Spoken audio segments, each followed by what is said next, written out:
Well, ladies and gentlemen, it's a pleasure to restart the subject on literature, mathematics, literature, and history series again. It is a series that we have started to run last year by CMSA and also joined with Tsinghua University together. So I think it's exciting to see many of you now coming in from the web virtually. I will handling this whole lectures by Laura DiMarco. Laura. Hey, thank you. Hi, everybody. I am delighted to introduce today's CMSA Math Science Literature lecturer, Karen Uhlenbeck. She is emeritus professor at the UT Austin and a distinguished visiting professor at the Institute for Advanced Study in Princeton. She has received many well-deserved honors for her mathematics research. Whoops, I just lost my notes as soon as the screen went to full screen. Okay, so I was going to mention, most notably and quite recently in 2019, she was awarded the Abel Prize in Mathematics. In 2000, she received the National Medal of Science from the President of the United States. Twice, she received the Steele Prize from the American Math Society in 2007 for her seminal contributions to research. And in 2020, she received a Lifetime Achievement Award. And so it is really my pleasure to present to you Karen Uhlenbeck. Oh, sorry, I should probably mention, if you have questions during the lecture, please write them into the Q&A, and we will try to keep track of them and monitor them and pass them along to the speaker when it's convenient. Okay. Hello, everybody. I'm really sorry I can't see you. And just wait a moment until I get my notes up. The topic of my talk is the Noether Theorems in geometry, then and now.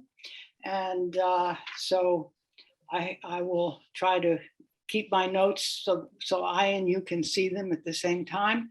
I'm really pleased and I'm honored at the opportunity to talk on this.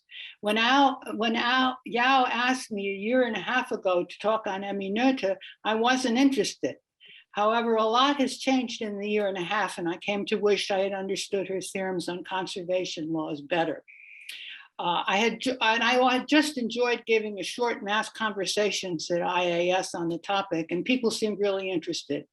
In the reading I did for this talk, I also came to be sorry I had not spent time with the basic texts, and I listed them there for your benefit. And I apologize for including elementary material, but if you'll see that the topic is very wide. I also thank Penny Smith, who helped make an impossibly long talk into merely one that's too long.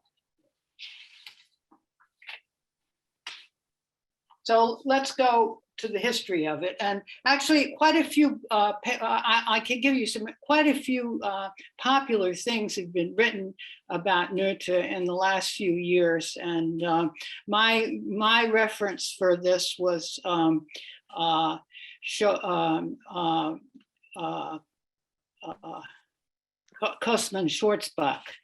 But anyway, I'll include it for you if you haven't read one of them.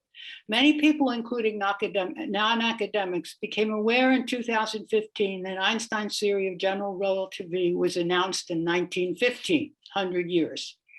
This theory did not come out of thin air, and during its formative period, there were a group of mathematicians competing with Einstein as well as cheering him on, much as things are today in math and physics. In particular, Einstein visited Göttingen in 1950 and gave a series of lectures which were enthusiastically received. The correspondence between David Hilbert and Einstein followed, and Hilbert himself made the contribution with a variational formulation of Einstein's equation. One of the puzzlements of the new theory was that no conservation laws for energy and momentum could be found for the new equations. These were readily discovered in special relativity, which had made clear the link between energy and momentum. In 1915, Noether had been invited by Hilbert and Klein to come to Göttingen and had probably been in the audience for Einstein's lectures. Miss Noether, as she was referred to at the time, was the daughter of the mathematician Max Noether and sister to another mathematician, Fritz Noether. At this time, higher education in Germany was not open to women, but she had managed to write her doctoral thesis in 1907 in Erlangen under the supervision of the algebraist Paul Garden. You probably recognize that name. She had published a number of papers on invariant theory in the almost 10 years, and it appears that Hilbert simply signed her the problem of looking into the problem of the lack of conservation laws for energy in general relativity. From surviving correspondence at the time, it appears there were preliminary results as early as 1916, but it was not till 1918 that the breakthrough came, which explained her paper, Invariant Variational Problems, was presented in the July of 1918 with a dedication to Felix Klein on the 50th anniversary of his doctorate. Seems too bad we don't celebrate the 50th anniversary of doctorates so much anymore. Rather than start from scratch with definitions, I will say her theorems and develop the ideas by example and clarification. What will be familiar to applied mathematicians and physicists. My apologies for repeating. If an integral I is invariant under a group G rho, then there are rho linearly independent combinations among the Lagrangian expressions which become divergences, and conversely. But part 2 says if the integral I is invariant under a group G rho infinity, depending on rho arbitrary functions and their derivatives up through order K, then there are rho identities among the Lagrangian expressions and their derivatives up to order K, and conversely.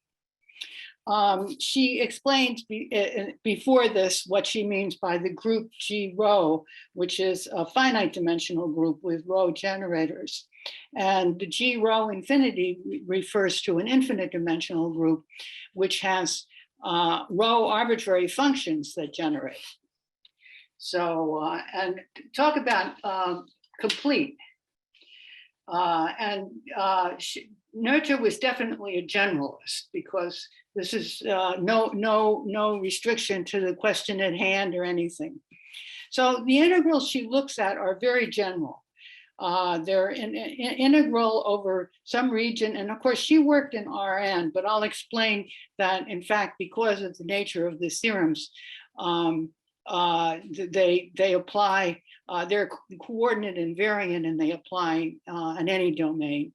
So if you have a vector valued function and I indicate by d alpha is the multi-index derivative of partials, which was in all the books that I studied as a graduate student, we now would call f dx a volume valued function on the jet bundle. The function f is classically called the Lagrangian.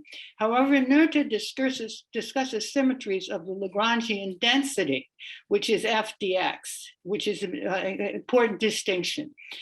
Some of the first variational problems, like the Christochrom of Newton, like most of the ones we use in geometry, do involve minimizing. Many do involve only finding a critical point. In particular, if you're integrating over space-time, there's no way you're going to actually find a minute. At a critical point, the first variation, which is what we would call is the first variation, which is classically written delta I, under an arbitrary deformation, which was classically called delta U equals 0. We would simply call this today taking a partial derivative in a function space. Incidentally, this trick was known by and possibly invented by Newton. The integrals derived in this fashion are called the Euler-Lagrange equations. And their most general form, they're extremely, there are as many equations as there are dependent variables. And when you write f and you differentiate it in the direction of that piece of the jet bundle, and you apply it, and then you take the derivative and you sum.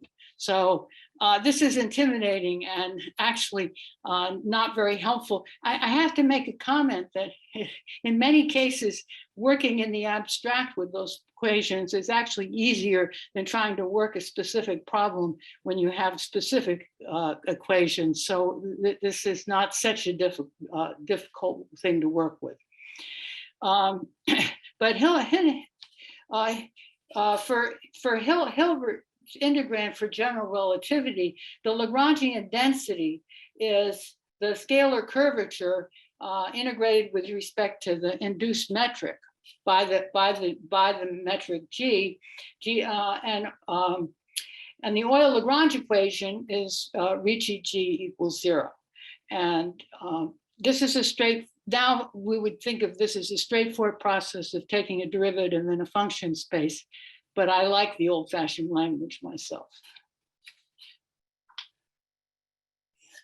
For general relativity, the partials up through order 2 are required, but for one of the examples in this topic, it's sufficient to think of L as a function of the derivatives of vector valued functions.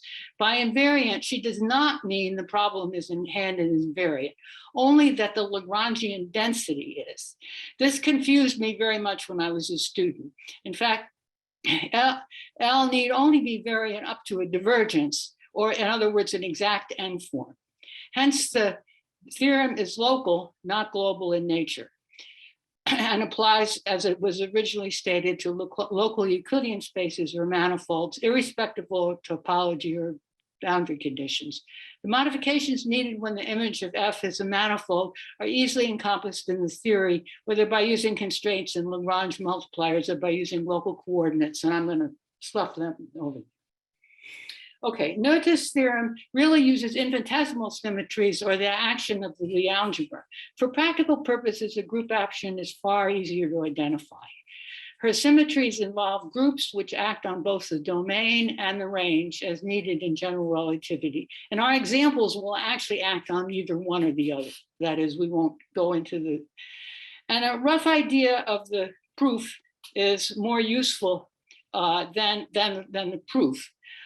This is what you have to do to actually get your symmetry. You have to find your symmetries, and we'll assume that you sort of know your problem is symmetric, and you have to compute the variation. You have to compute the derivative of I. Well, let's see. Identify the you have to identify the infinitesimal variations, delta u of the function u that come from this symmetry. Noether gives us an explicit formula for this, but in the general case, you have to do this yourself. And you sort of have to do this to apply the theory. You multiply delta u by an arbitrary function of small support. You see, we just threw away all the topology and everything. And we'll call that phi. And we take the variation of u that's gotten by all these functions of small support in the neighborhood times the variations that come from the symmetry. In general, for any integral which depends only on first derivatives, this will look like this.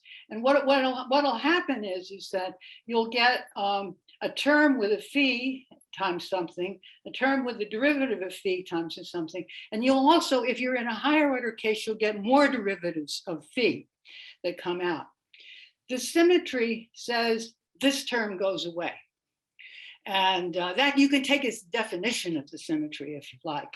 This term will go away. And so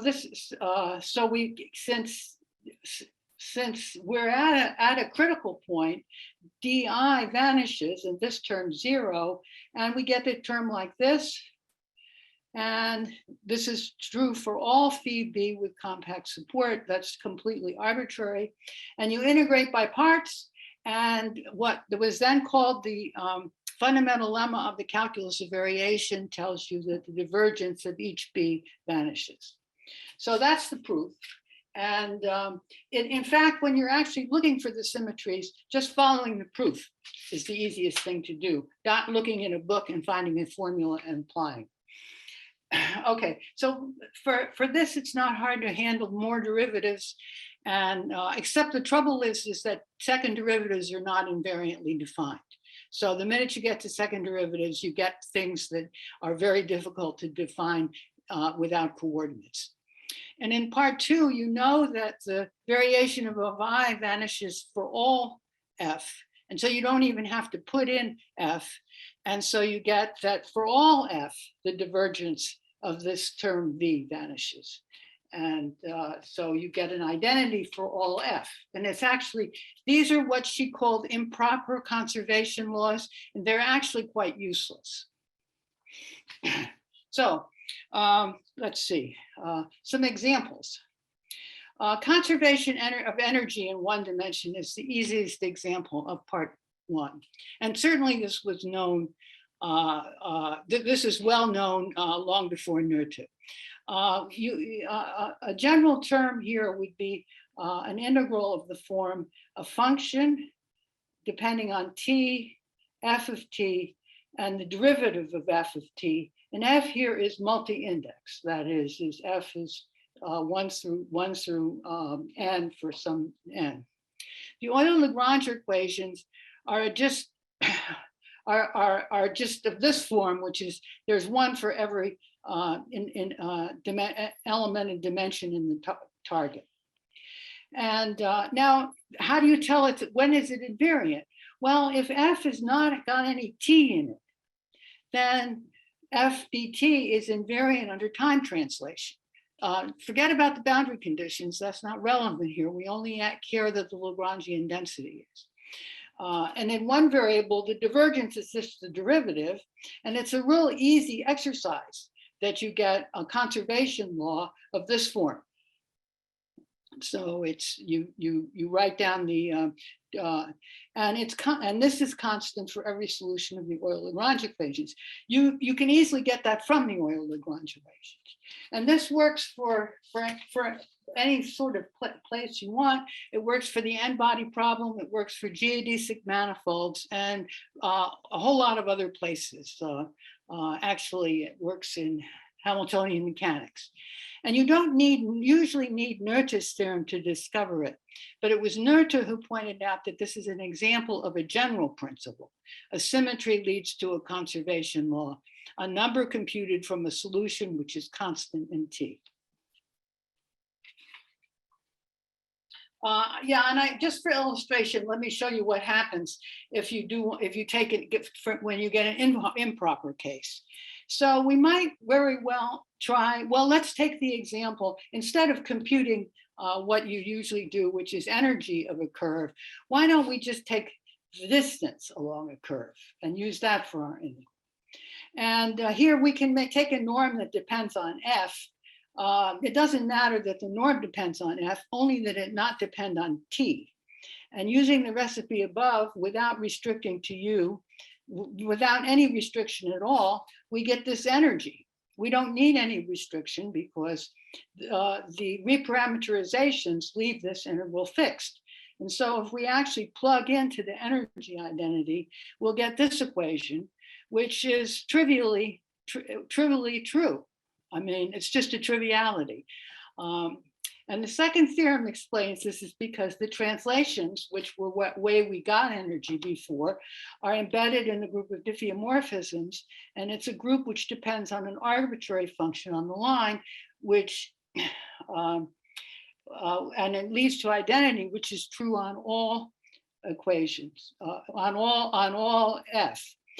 In this case, the identity is so trivial that you don't even notice it. And actually, by the way, the same thing will happen if you try it in Yang-Mills. you'll get something that's so trivial that you want. Okay, and I was just going to say, I think I'm doing fine. Noether's theorem is quoted quite a bit in Hamiltonian mechanics, and Hamiltonian mechanics is not usually phrased in its Lagrangian formalism, but actually my consultant, you can blame my consultant who said that everybody knew about the relationship of Lagrangian and Hamiltonian formulation of mechanics and would understand this. But anyway, if you don't know about the relation of Lagrangian and Hamiltonian formulation of mechanics, you probably should. So, okay, so this looked very coordinate dependent. And I just thought I'd rewrite it down in a way that it isn't, so that you, so now we go up to higher dimensions and we go to n dimensions. We're going to end in 2, but we'll work our way down. In part 2, Noether asserts, in part 1, Noether asserts that the finite dimensional symmetries, the finite dimensional symmetry leads to vector fields with the divergence equal to 0. This looks impossibly coordinate dependent. Not so. After all, the formulas for the symmetries are coordinate dependent, but the symmetries are not coordinate dependent.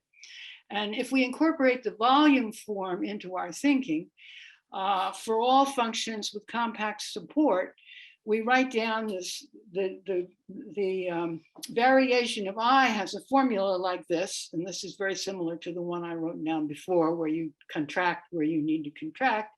And Noether integrates this by parts, and since the variation vanishes, she gets 0 equal to the divergence of phi times phi, which is your test function.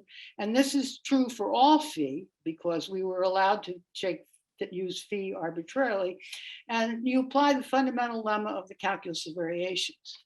Now, what would we do? We would write v dx is v, this is an n form and this is a vector.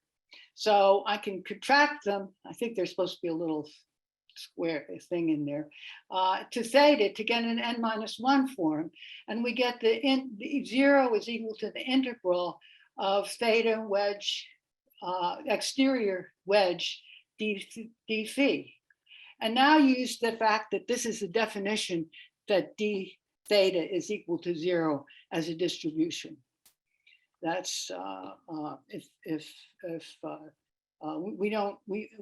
sometimes you see you can't integrate by parts because it could be this theta is not very smooth. It might actually just be a measure, which in fact it does come up. So so the difficulties for integrands of higher order are significant and interesting. And as I said, it was really very simple to get the form. In higher dimensions, you're going to have a lot more work. I mean, if you have the higher order ones are going to cause a lot of trouble. So why is this a conservation law? Actually, I feel stupid because I didn't know the answer to this. And it's simply the divergence theorem, but I'll do it in our language. If script S1 and script S2 are 2 codimensional submanifolds bounding a domain omega, then the integral of, and I've put some signs in there, over the integral S1 theta minus the integral S2 theta is just d of the integral over the domain, which is going to be 0 because theta was closed. And so there's your conservation law. And you'll see this all the time, that you take a family of surfaces S sub t as constant time slices in an evolution problem. And you just use the conserved quantity, which is energy, which is the integral over the time slices against the n minus, remember these are going to be n-1 term, and against the time slices times theta.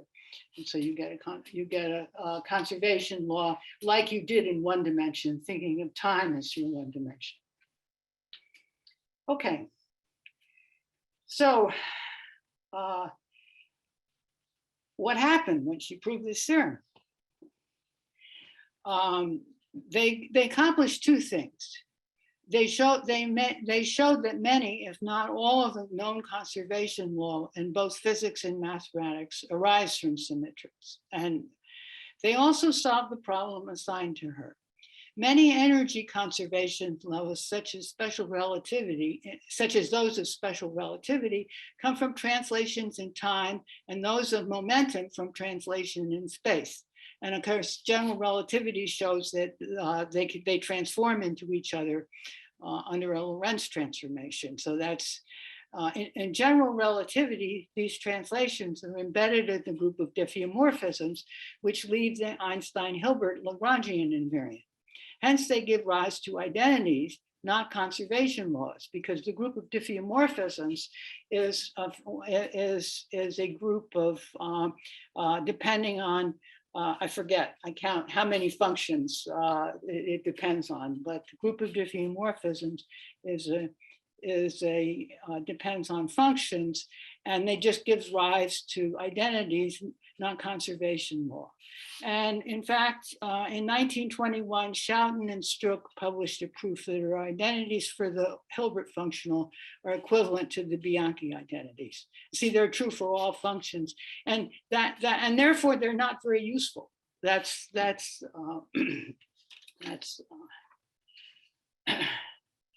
Okay. So how are these theorems received?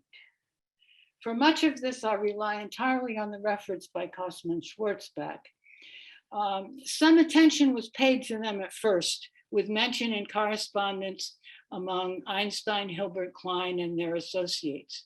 Her work was referenced in talks and papers in the next few years, but surprisingly little attention was paid to them in the ensuing years until the 1960s. In other words, it wasn't like everybody knew what they were and jumped up and down and said, what a nice new idea, and so forth. And Kosman-Schwarzbach suggests two reasons. The importance of variational formulation of problems in physics, and in particular, the value of the variational formulation of Einstein's equation, was in doubt, which this is secondary. I don't have any, and there weren't any, seemed to be any applications floating around. Well, this talk here is going to show you there's applications floating around, but anyway. Yeah, I think I'll skip this one. I thought I'll add this. I took most of the personal comments out because I don't think I have time to give them. But I'll testify that as a student in the 60s, when assigned by my advisor, Richard Palais, to look up her theorems, I had very great difficulty finding good references. I actually think I found the paper itself in German, which I luckily could sort of read, but I was left completely baffled. I never got as far as part 2, and I was learning global analysis, the exciting topic of the time. I could not fit it in my frame of reference, nor were her theorems in the calculus of variations ever mentioned in any other reading. I had learned the physics, but nowhere did I find an explanation of how her theorems fit into the physics I learned.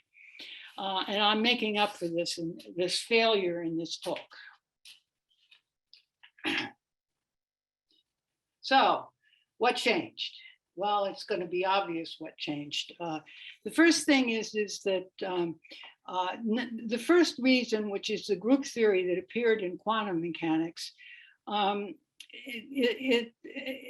this established group theory and symmetry is a fundamental part of the way physicists think about the mathematical language physics used.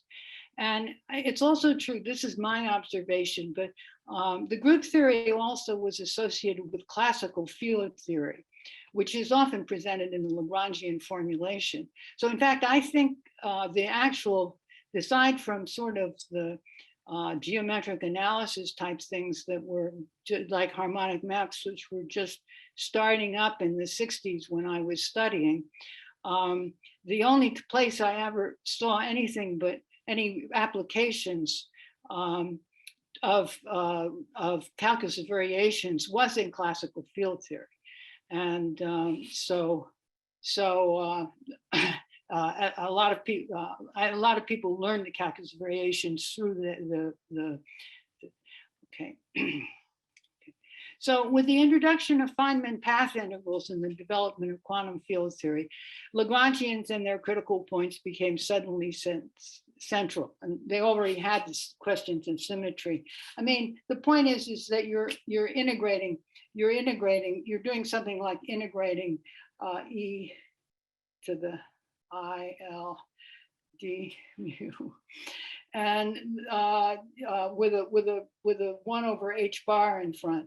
And so the critical points of L up here, and this is all in infinite dimensions and everything, but the critical points of the Lagrangian up here, the density, become really important in studying this integral. So so the calculus variations and symmetry just appeared. And a little bit later, when gauge theory arose in describing fundamental particles of groups modeled on arbitrary functions, was seen a prophecy out of the past. I mean, you see, Noether was a generalist and really thought very generally. And when she talks about groups that are modeled on functions, it sounds just like a gauge group. A gauge group which is made up of matrices A of X, B of X, C of X, D of X, like this.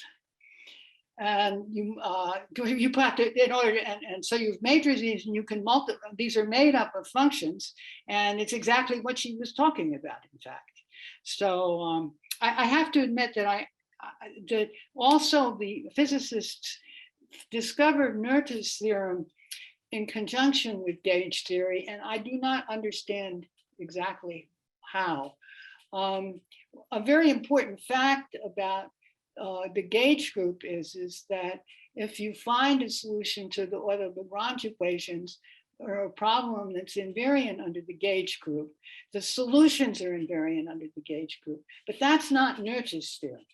That's the theorem that if you have a symmetry and you have a critical point, that if you move the whole problem by the symmetry, that the critical point, the group element applied to the critical point is still a critical point. And that's a completely different theorem. And it actually applies to finite groups as well as infinite groups. So as I said, I'm someday I'll figure out exactly why Noether's theorem was important. And the classical theory of completely integrable ordinary differential equations in Hamiltonian mechanics found its way into the development of infinite hierarchies of partial differential equations. And it's taking a viewpoint of how I do not, these are things I wish I knew exactly how Noether's theorem and the thinking comes in there.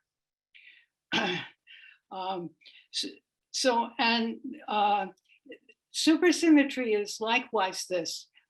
It falls in the same thing. These supersymmetry, I don't want to pass judgment at all about whether it's important in physics, but right now it's very important in mathematics. And exactly how physicists think of these symmetries really comes out of the way they think about Noether's theorem, extended to a more general context. And as I said, it's something.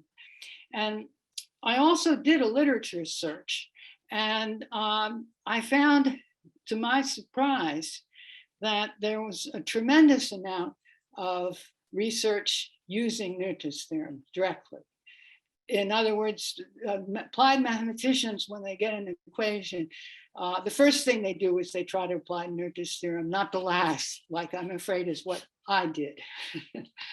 So the theorems were rediscovered many times, sometimes independently and sometimes from the papers her theorems themselves. And many of the new developments, there's only a faint shadow of the theorems themselves.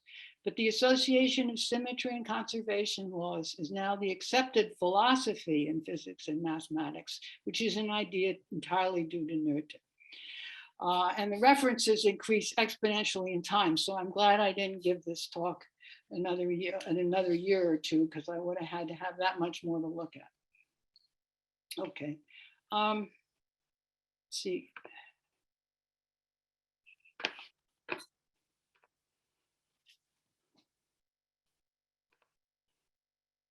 I'm taking a look at the questions.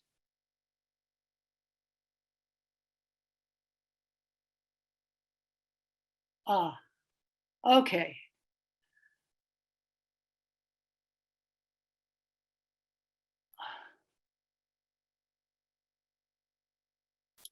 I don't know whether these are the slides you're supposed to see. I will tell you about symmetry in a minute. I gave you one definition, but okay, good. Good. I read the questions, and I will make a big effort to tell you what symmetries are. Okay, thank you.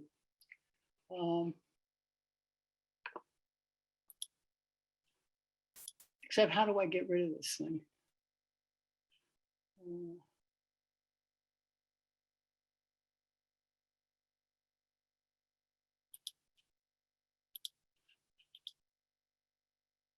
Sorry.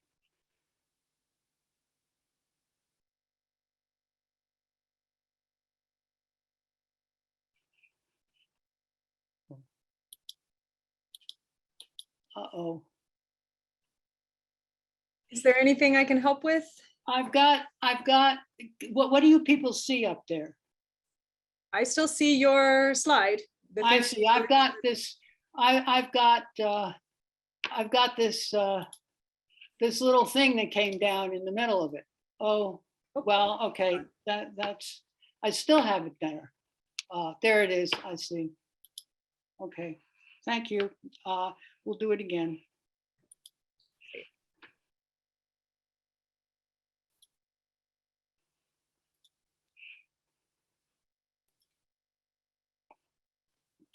Okay. Okay, so I'm going to answer where the symmetry comes in, and thank you for the question, because sometimes, you know, you're so close to a problem that you don't really understand what the difficulties are. Okay, okay. Unlike the growing importance in Noether theorems in physics and applied mathematics, they're seldom quoted in the literature of global or geometric analysis. So why and how could I be interested in it? So, and so this is a story, but that's, I think we have time for it. Unlike the glowing importance of the Noether, 2 years ago, my former student, George Daskalopoulos, suggested we look into the analytic underpinnings of Bill Thurston's best Lipschitz map between hyperbolic surfaces. If M and N are metric spaces, the Lipschitz constant is defined as the maximum distance of the difference f of x, the distance from f of x to f of y divided by the distance from x to y. And we're in a class of, we have a class of functions, and we want to find a u such that Lipschitz constant of u is less than or equal to the Lipschitz constant of f for all comparison f's. So you don't want to take all f's, because you might take you take the trivial map, but okay. Okay. There's a 1995 preprint of Bill Thurston that proposes to base a Teigmuller theory on the properties of these best Lipschitz map between hyperbolic surfaces. While the preprint is still in circulation and familiar to topologists, we were aware of no constructions tying this into modern analysis. So in this case, let me just draw. So in other words, here we're looking at F as a map to M to N, and these are hyperbolic, these are specifically hyperbolic surfaces. But, and we find lip U, let's read to lip F, and in the same homotopy class. So you fix a homotopy class, okay? And it is a minimum problem. So is it connected with the calculus? It's not really, of course, but the problem can be approximated by integrals. So calculus variation to the rescue.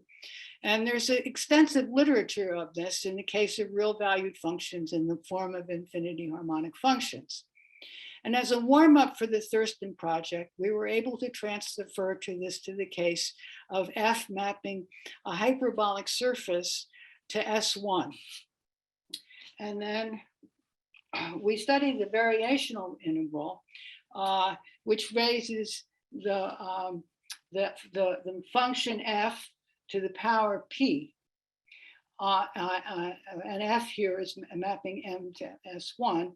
And we look for critical points or minimum of this. And here d mu is the, we're over M. And so M is a Riemannian manifold. And so there's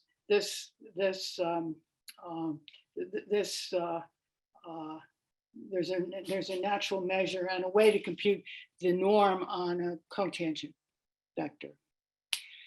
And of course, the analysts study this on domains in the plane, but we just study it on all maps in a homotopy class. Okay. And so we get an Euler-Lagrange equation that just looks like this. And the results were promising, but the most important step in the problem was to notice that on forms, the covariant derivative on forms is the same as the regular derivative. D on forms and capital D, the covariant derivative on forms, and little d, the regular exterior derivative on forms are the same. And so then we actually immediately got a conservation law. Of course, we didn't recognize where it came from, theta, and we actually used this to find a function, and we were able to actually proceed. And out of this, we got a transverse measure, which was very important to Thurston. And we were really amazed to have that come out of the problem. So, so I'm no symmetries, right? Yet. Because when we went to tackle the problem of n, a hyperbolic manifold, we tried the right integrals and the minima approximated the best Lipschitz map, but we didn't know how to find the theta or the dv and the transverse measures. And then we remembered Noether. And here's the explanation. If you have the map F to M to S1, there's an obvious symmetry. The symmetry of the target is just rotation in S1. So if you go ahead and apply Noether's theorem, you will actually find this closed n-1 form, or in this case, it's a one form because this is n-1, it's a 1 because we're in a surface. And so that was the form, that was the closed form that we found there. And with this information, we actually then looked at n. Now, and here I'll put in a parenthetic explanation about symmetries. And once I recognized that n had a symmetry, and I'll explain that in a minute, local symmetry. It does not have a global symmetry, and this is why you wouldn't have thought of Noether's theorem. But as a local symmetry, and we were to go ahead and proceed with our project, and the fact is we got these measures and so forth, and it was really a very important step. So right now, let me intersperse and answer that question, because let's talk about the question is, how do you recognize you have symmetries? I mean, and let's say that it is not so completely transparent, but the idea would be, we're looking now, we're looking mostly maps between two manifolds, okay? And all the examples that I'm talking about, the symmetries that are involved come from either the symmetries of M of N or the symmetries of M. So we're doing geometry now. And this is, this is a much easier job than if you're an applied mathematician and you've got an equation and you don't have any geometric idea of where the symmetries are going to come from. But and the symmetry. So obviously, if you have spheres, you know what the symmetry. If you have Euclidean space, you know what the symmetries are. And if you have a torus, Tn. You know what this, so this is, we'll just spheres, Euclidean.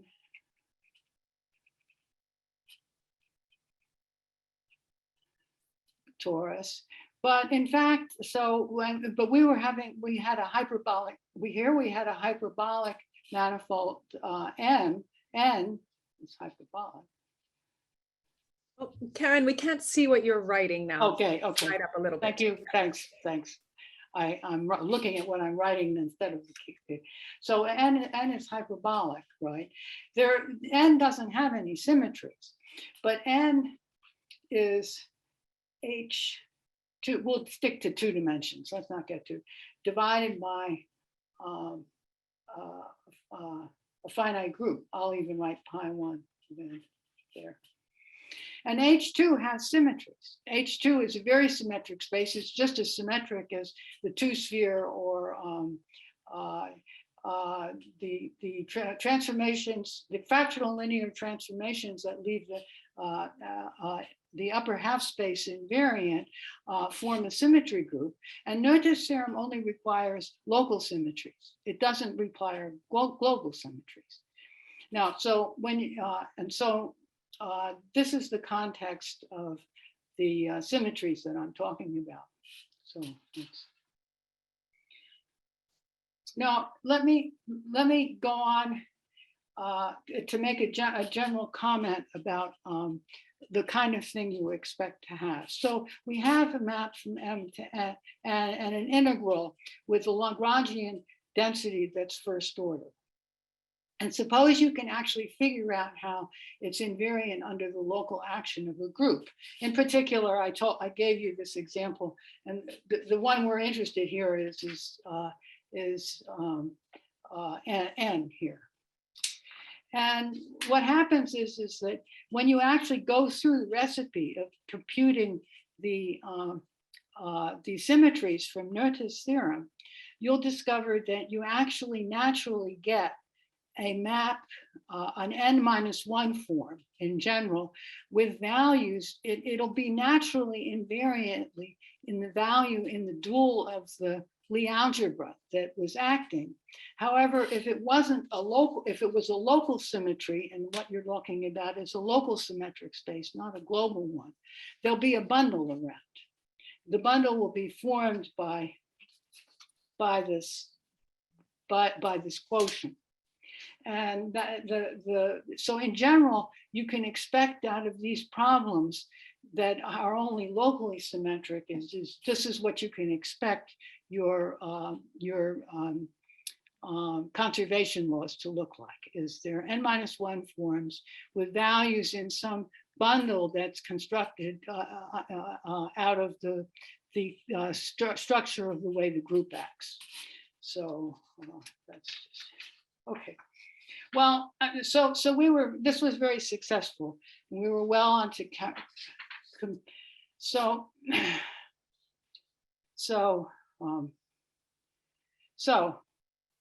let's see. Right. Okay. So I just want to say something about symmetries of the domain for historical purposes also. Historically, the symmetries of the Euclidean group on a domain are the basics for classical concepts of the laws of conservation and momentum.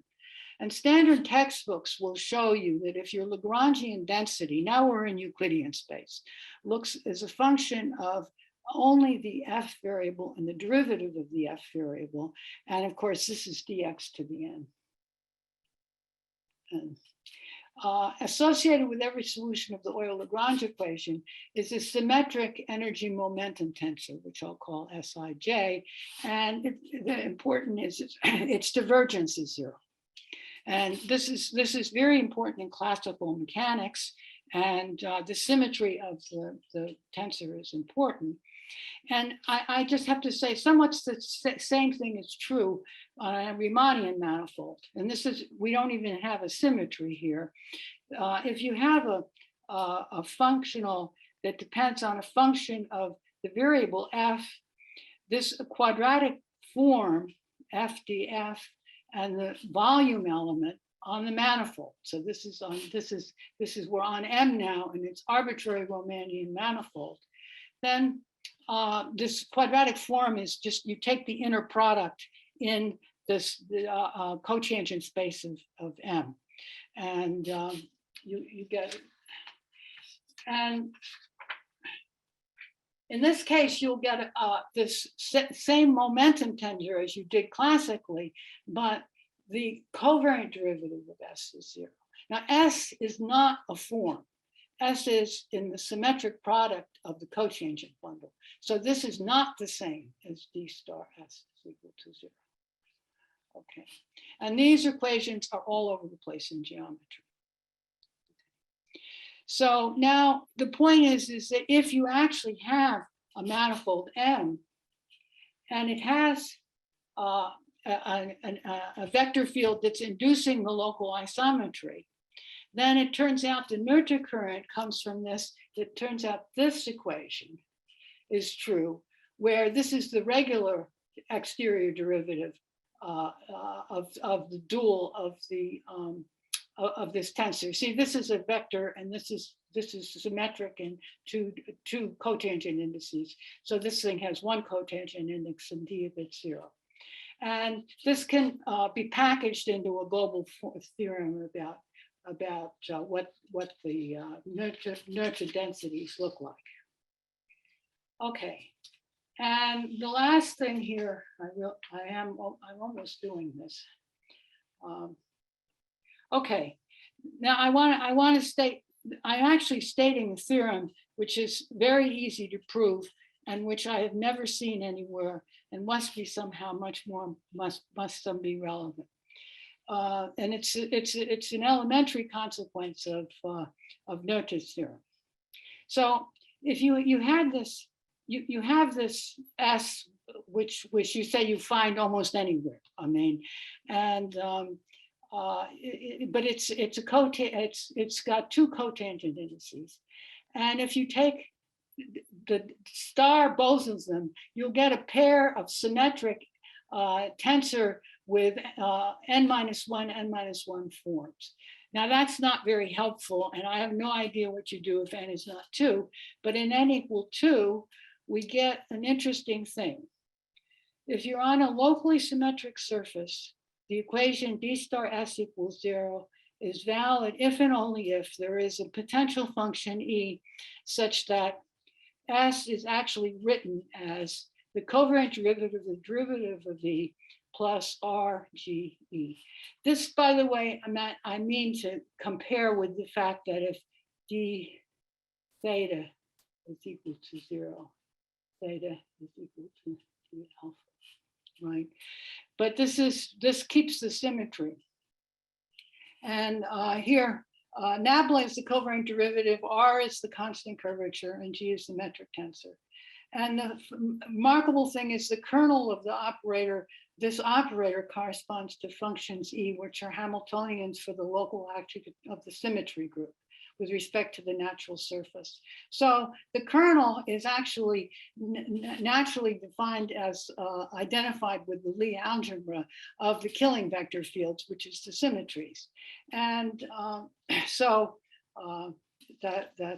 so I don't know what this theorem means, and we didn't find it for any purpose. We found it just because we said, what does Noether's theorem tell us? And so I credit this with Noether with this one. Okay, so I just have a few minutes to tell you what I found in the literature. And some of it I knew and some of it I didn't. So the first one is the Wilmer functional. Okay, the Wilmer functional was actually an open problem for a long time, and it was solved by sorry, I've got it somewhere here.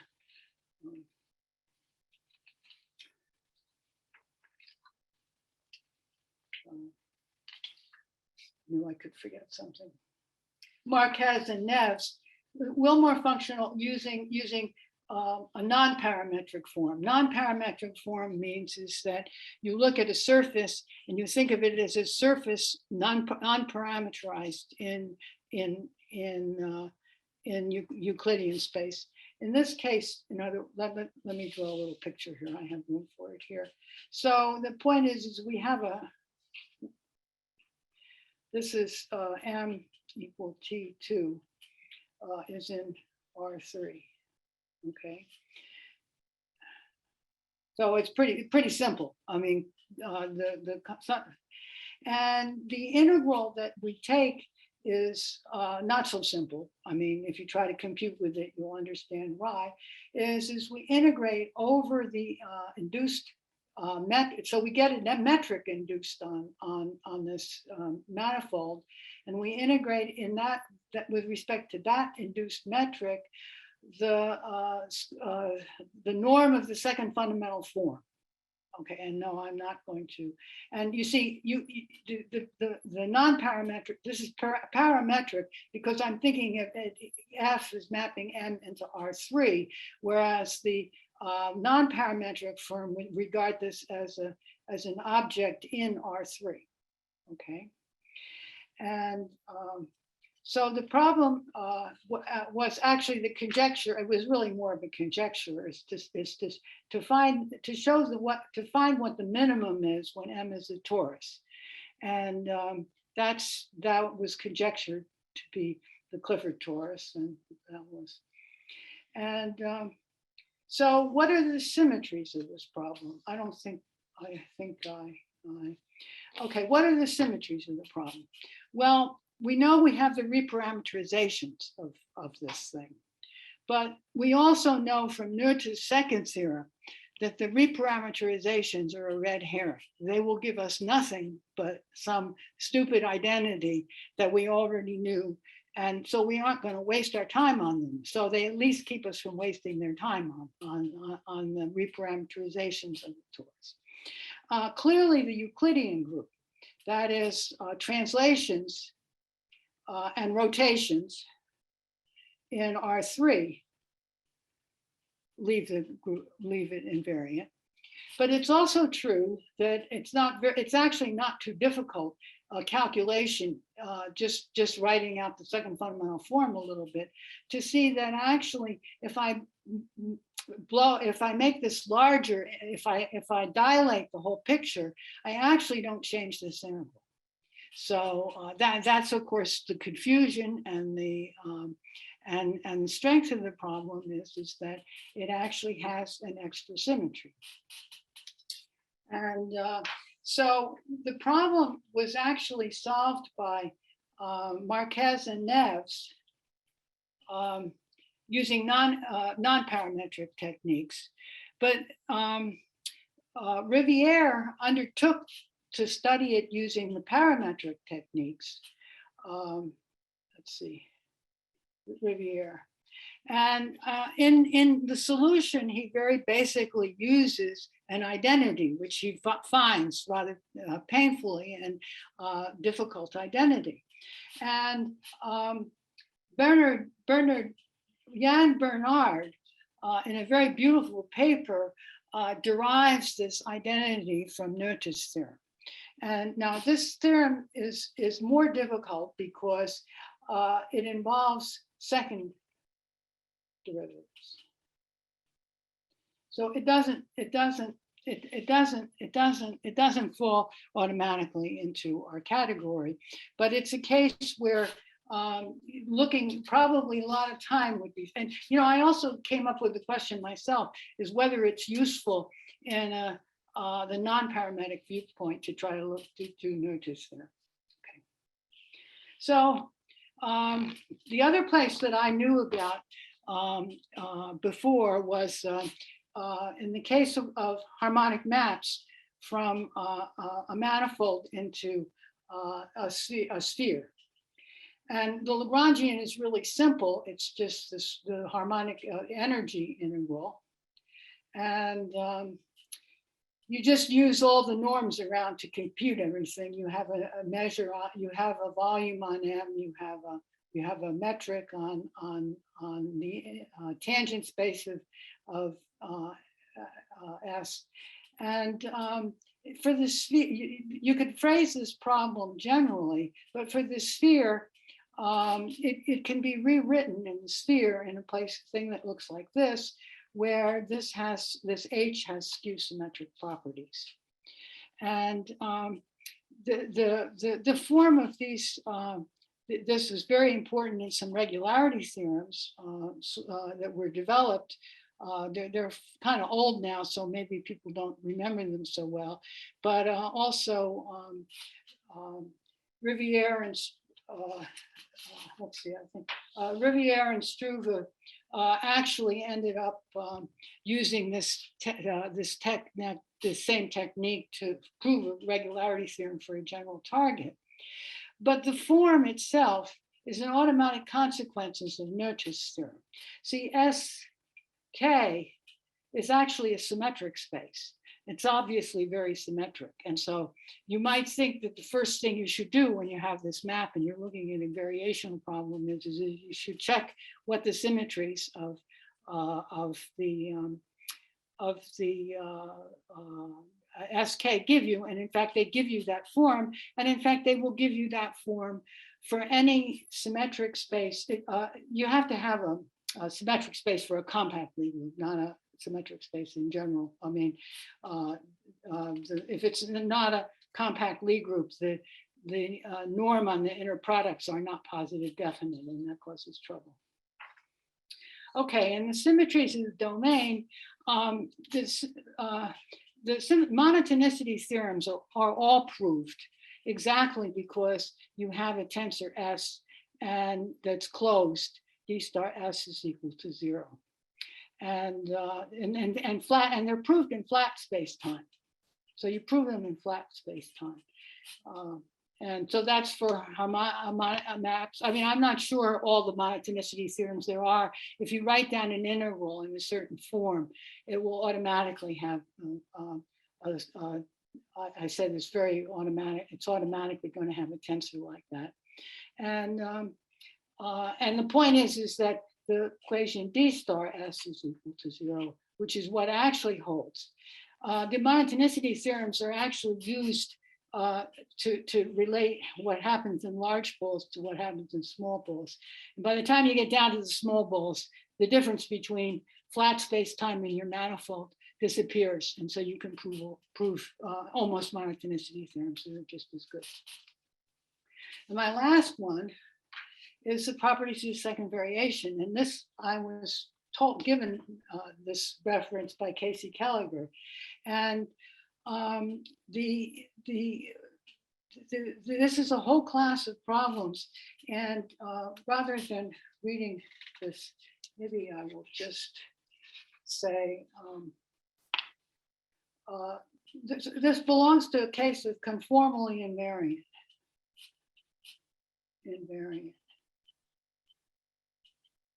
Problems. And in this case, as I said, you always get this D star S equals 0. And if you have a killing vector field omega, it's clear that D star S omega is equal to 0. But if the problem is conformally invariant, then S is traceless, and the Lie derivative of the vector field is a multiple of the identity. And so this holds if omega, if the problem is conformally invariant and omega is a conformal killing field. And so this problem is used. There's actually, I don't know how much literature on the subject because I really haven't had time to look at it. But of course, you can find this without using Noether's theorem, but Noether's theorem would tell it to you immediately as well. And this is used a lot to show, it's used by Bourguignon and Lawson, who show that if you have a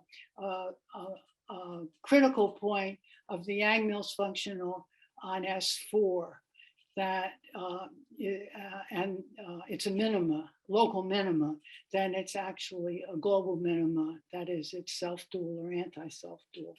And that there seem to be quite a few applications of this. And I'm still taking, as I said, I'm still taking orders. Okay, so I have an extensive list of references, and I'm still accepting references to the relatively recent use of Noether's theorem in geometry, especially if Noether isn't mentioned. That's my goal, to collect some more. And so I hope I've convinced you that the Noether theorems are still in the toolbox of many branches of mathematics. And despite their age, they're worth keeping dusted off on top. Thank you.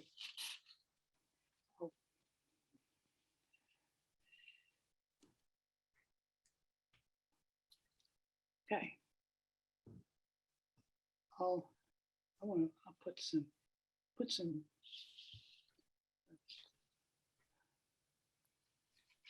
Thank you very much. Do you want to take a look at some of the questions that are in the Sure. Q&A? A few more have appeared after you last looked. So there was a question about whether Noether's theorem could be applied to discrete systems. I think that was after you mentioned integrable systems and Hamiltonian systems. Oh, wait a minute, I don't. Oh, no, it's definitely a function of the cal. You know, I say no, and then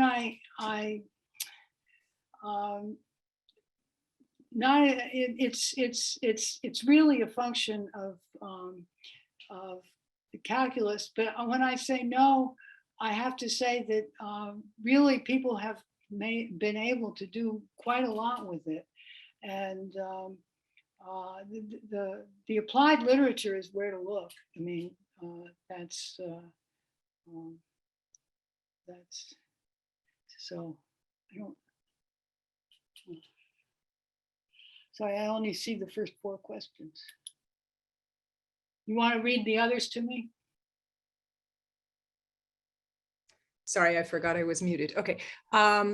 Okay, so there's a question that had come into our chat, but is now in the Q&A, and it says,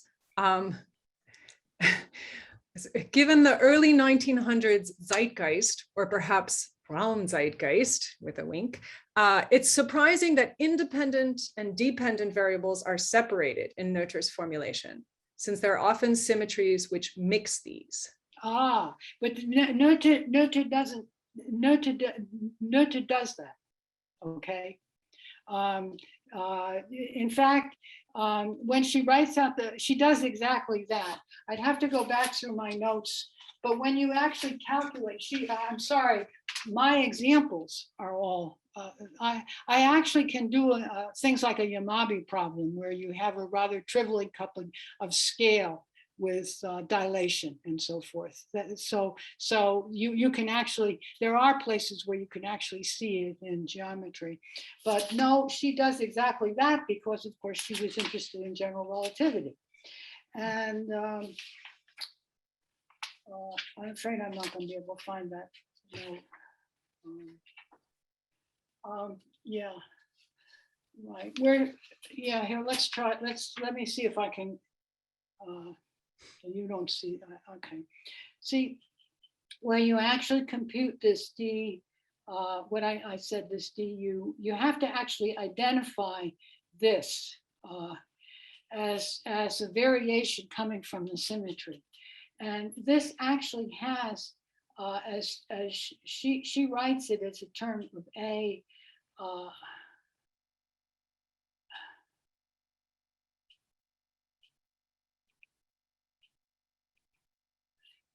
So she actually writes it as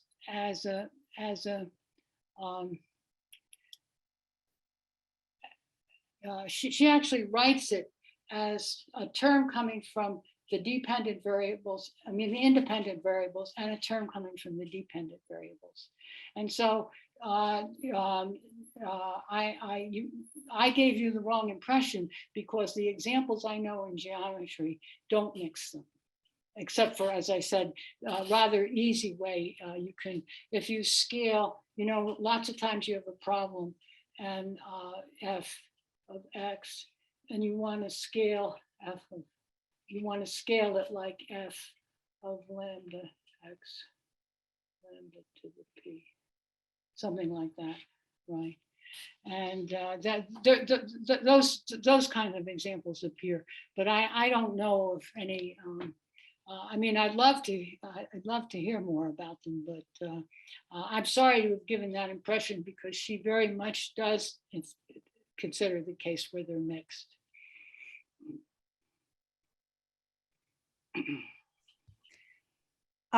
So there was a question about providing the reference for something you showed on slide 33. Oh, I don't know if your pages are still in order. no, they're not.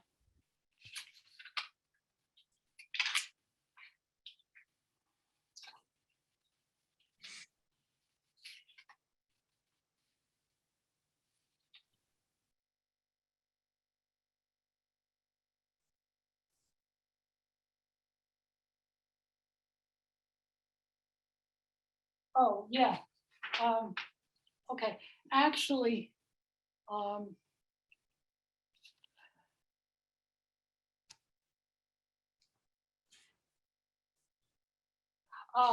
yeah, the best reference for that on page 33, which had to do with I talked about the symmetries SK, harmonic maps F sends M to SK. Right, you slide up your paper a little bit so we can see. Yeah. Thank you. These were harmonic maps. And actually, there are two good references for that. One is the paper by Yan, who actually has states it. And actually the paper by Struve, lost my references now.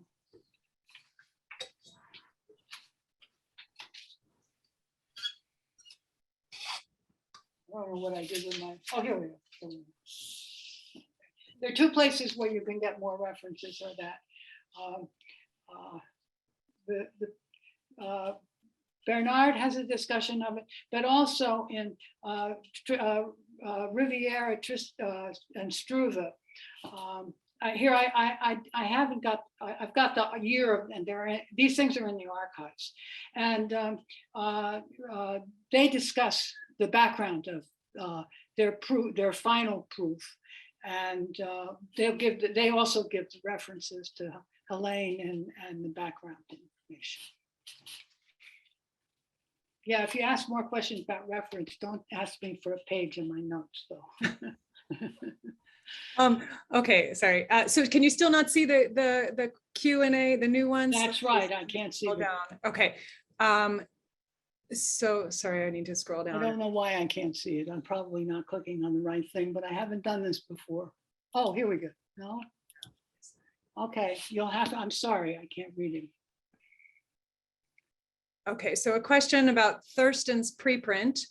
The question says, he asserts the possibility of extending his theory to general Riemannian metrics.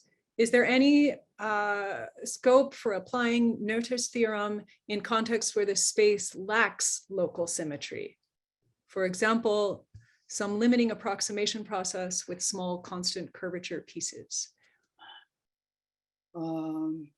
Actually, you can always write down the equations and they'll just lack certain terms. The answer is that there's certainly a possibility. You can always write down the equations. And in this case, you have to have, you actually have to have a method to get the laminations, which means Kurzweil's theorem has to be true. And the point is that, and you can actually attempt to look for these transverse measures by doing something like, but I mean, that, look, we're having enough trouble with the thing itself. I don't, but I mean, it's certainly possible. It's always true that you can always approximate the problem you're doing, and you'll get covariant derivatives instead of derivatives, and then maybe that won't matter for what you're trying to do. There's a remark in the Q&A, not a question, but I'll just read it. It is also worth mentioning that Noether was the first to introduce higher order generalized symmetries in order to prove the converse to her first theorem, which were ignored until the 1970s when they became of great importance in integrable PDEs. Yes, well, I'm afraid that everybody listened to that, and I did not. I didn't. The truth is I didn't find out exactly how they appeared in geometry yet, so I hadn't actually gotten that far. And I thank you for the remark. I mean, her work was basically ignored anyway till the 60s, so it's not too surprising. So here's another question. So the closed n-1 form with values in the dual Lie algebra of the infinitesimal symmetries is a Derram, quote, Derram picture of Noether. But what about a, quote, Hodge picture? What would be the right analog of co-closed? Is there a flatness condition? Okay. Well,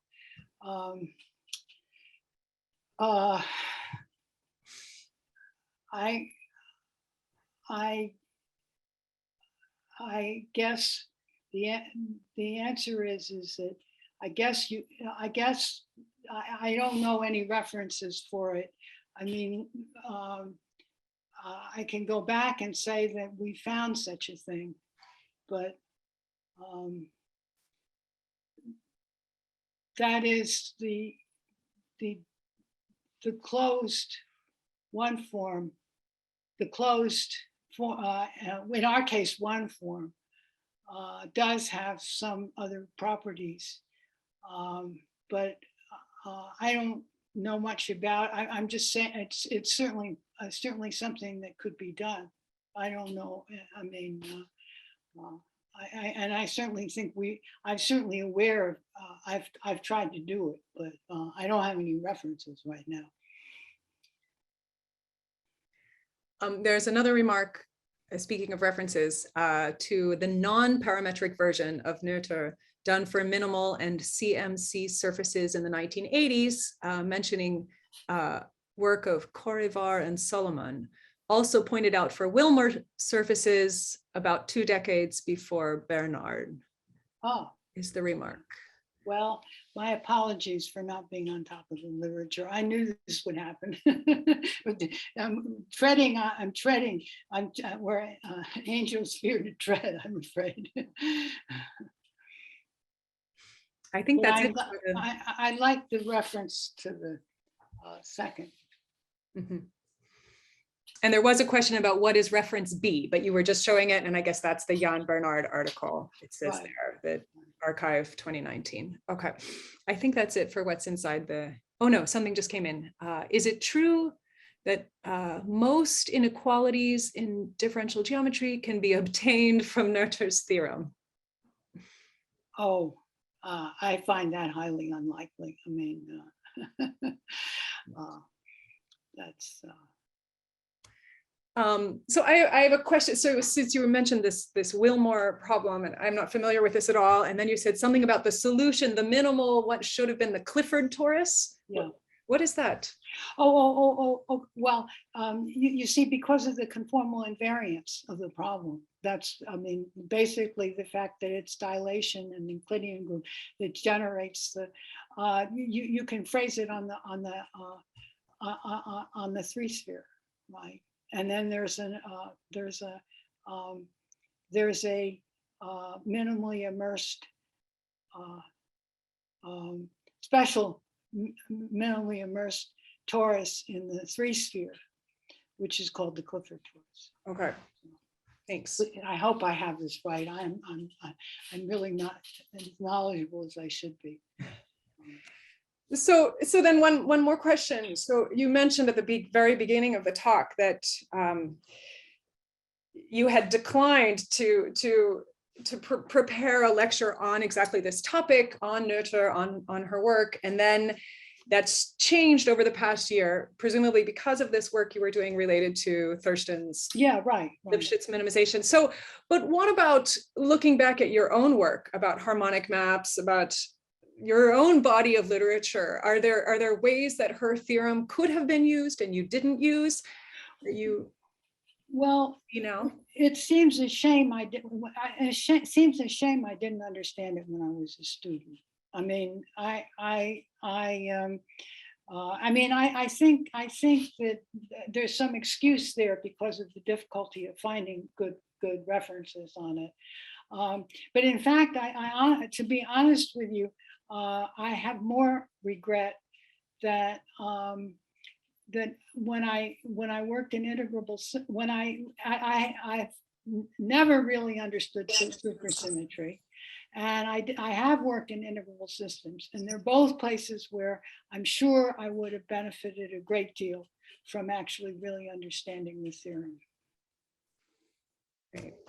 Thank you. And thank you for your wonderful lecture. I think this is the end. I don't see more questions, so I suppose we can finish now. If Yao has some remarks. Yeah, well, I'm very impressed by your talk, Ken. I think it's beautiful. But I remember in the old days, we're talking about 30, 40 years ago, you did mention a great deal about Noether, the influence on you. You probably forgot. Oh, well, there's certainly not a woman of my generation that she didn't influence. I think my perspective changed over the years, though. I mean, when I was, people kind of, she was sort of made fun of more when I was young. And also, there was a tendency also to somehow feel sorry for her. And, from the perspective of my age, I actually feel that she did pretty well, given her surroundings and what options were open to her, given her personality and her interests. I feel that she had a pretty rewarding life in mathematics, and I think that mathematics suffered more by its attitude towards her than she suffered by it. That's just a change in perspective, and because obviously she had, and also it's clear she never worked in this field again, and I wonder about that. I mean, maybe it just wasn't worth trying to work around people like Hilbert and Klein. They were maybe really not easy, and so she went off and founded her own, empire, so to speak, and maybe that suited her. Well, she has more influence in algebraic geometry. Zalewski was studying with her for a couple of years. Yeah. No, I mean, in algebraic, well, she had students, and she had a tremendous influence in so, and as I said, maybe playing around with these guys in general relativity wasn't as rewarding. Well, it was a great talk, Ken. We are very grateful. I hope we can see your writing sometime. Okay, good. Thank you. Yes, thanks so much. And thanks everybody for joining us for this. Hope to see you. Thank you, Laura. Mhm. Yeah, bye. Bye-bye.